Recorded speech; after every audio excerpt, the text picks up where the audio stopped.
ప్రస్తుతం మనం తాడ్వాయికి దాదాపు 15 కిలోమీటర్ల దూరంలో లవ్వాల అనే గ్రామానికి సమీపంలో ఉన్నటువంటి ఒక గుట్ట మీద ఉన్నాం. స్థానికులు దీన్ని దేవర లొద్ది లేదా దేవుడి లొద్ది అని చెప్పి పిలుస్తుంటారు.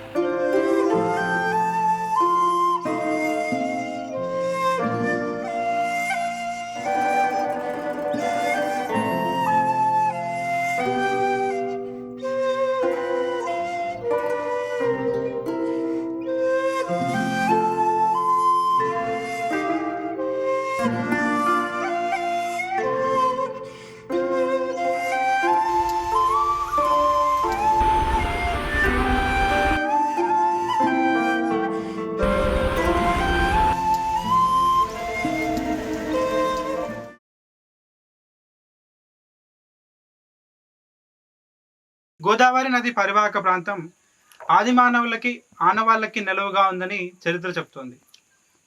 గోదావరి నది పరివాహక ప్రాంతాల్లో ఉన్న ప్రతి గ్రామంలోనూ ఎక్కడో దగ్గర ఆదిమానవులకు సంబంధించిన అవశేషాలు, ఆనవాళ్ళు, ఆ కాలం నాటి సమాధులు మనకు కనబడుతూనే ఉంటాయి.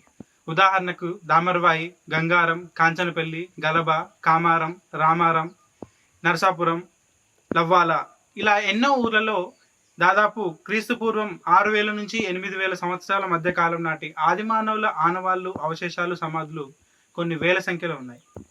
ఇదే నేపథ్యంలో ఈ ప్రాంతం కూడా ఆదిమానవుల ఆనవాళ్ళకి నిల్వగా ఉందని చెప్పడానికి మరొక సాక్ష్యం ఆదిమ మానవులు వేసినటువంటి రాతి చిత్రాలు.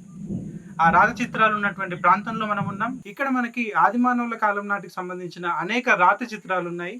ఇక్కడ రాతి బౌల్డర్కి ఆ కాలం నాటి మానవుడు వేసినటువంటి చిత్రాలు, ఎరుపు రంగులో వేసిన చిత్రాలు మనకు కనిపిస్తున్నాయి. బొద్దింక, లేడి, జింక, దుప్పి ఇట్లాంటి ఆనవాళ్ళతో పాటు అనేక రకాల కీటకాల బొమ్మలను కూడా ఆది మానవుడు వేయడం జరిగింది. అవి ఇప్పటికీ ఎన్నో శతాబ్దాలు గడిచినా, ఎన్ని వేల సంవత్సరాలు గడిచినా చెక్కు చెదరకుండా ఆనాటి మానవుడి సాక్ష్యాన్ని, ఉనికిని ఈ ప్రాంతంలో నిరూపిస్తున్నాయి, మనందరికీ తెలియజేస్తున్నాయి. వీటన్నిటిని బాహ్య ప్రపంచానికి తెలియజేసి వీటి నేపథ్యాన్ని జనబాహుల్యంలోకి తీసుకురావాల్సిన అవసరం ఉంది. ఈ నేపథ్యంలో మేమందరం కూడా ఈరోజు ఆ లవ్వాల గ్రామ స్థానికులతో కొంతమందితో కలిసి ఇక్కడికి రావడం జరిగింది. ఈ ప్రాంతాన్ని పూర్తిగా ఎక్స్ప్లోర్ చేయడం జరిగింది. ఏదో వెతికితే ఇంకేదో దొరికినట్టు ఈరోజు మేము యాక్చువల్గా రాక్ పెయింటింగ్స్ కోసం వచ్చినాము.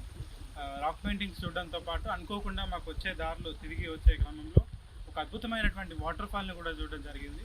చాలా అద్భుతంగా నట్టడవిలో, కీకారణ్యంలో ఎట్లాంటి కాలుష్యం లేకుండా అత్యంత పరిశుభ్రంగా, ప్రశాంతంగా ఈ వాతావరణం ఉంది.